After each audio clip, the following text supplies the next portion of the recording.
நண்பர்களே, எனக்கு மேரேஜ் ஆகி பார்த்தீங்கன்னா 10 வருஷம் ஆகுது. ஸோ என்னோட ஆசைலாம் வந்து ஒரே ஒரு ஆசை ரொம்ப நாளாக ரேஷன் கார்டு எப்படியாச்சும் வாங்கணும். நானும் ஒரு 3, 4, 5 டைம்ஸ் நான் வந்து ட்ரை பண்ணி பார்த்துட்டு என்னால் அது வாங்கவே முடியல.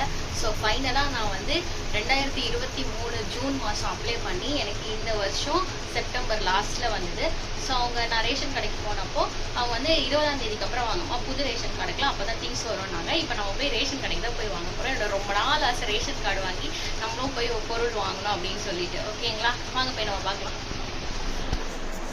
இப்போ நம்ம ரேஷன் கடைக்கு வந்துட்டோம். நம்ம திங்ஸ் வாங்கலாம். என்னென்ன வாங்கியிருக்கோன்னு பார்த்தீங்கன்னா, அரிசி 10 கிலோ, பச்சரிசி 10 கிலோ, எண்ணெய், பருப்பு, சர்க்கரை, அப்புறம் ஒரு சோப்பு ஒன்று எக்ஸ்ட்ரா வாங்கியிருக்கேன். மொத்தம் 105 ரூபா ஆச்சு.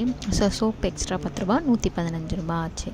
கோதுமை வந்து நெக்ஸ்ட் மந்த்து வாங்கிக்கங்கன்னு சொல்லிட்டாங்க. ஓகேங்களா, எண்ணெய் வாங்கியிருக்கேன். எல்லாமே நல்லா இருந்தது, சூப்பராக இருந்தது.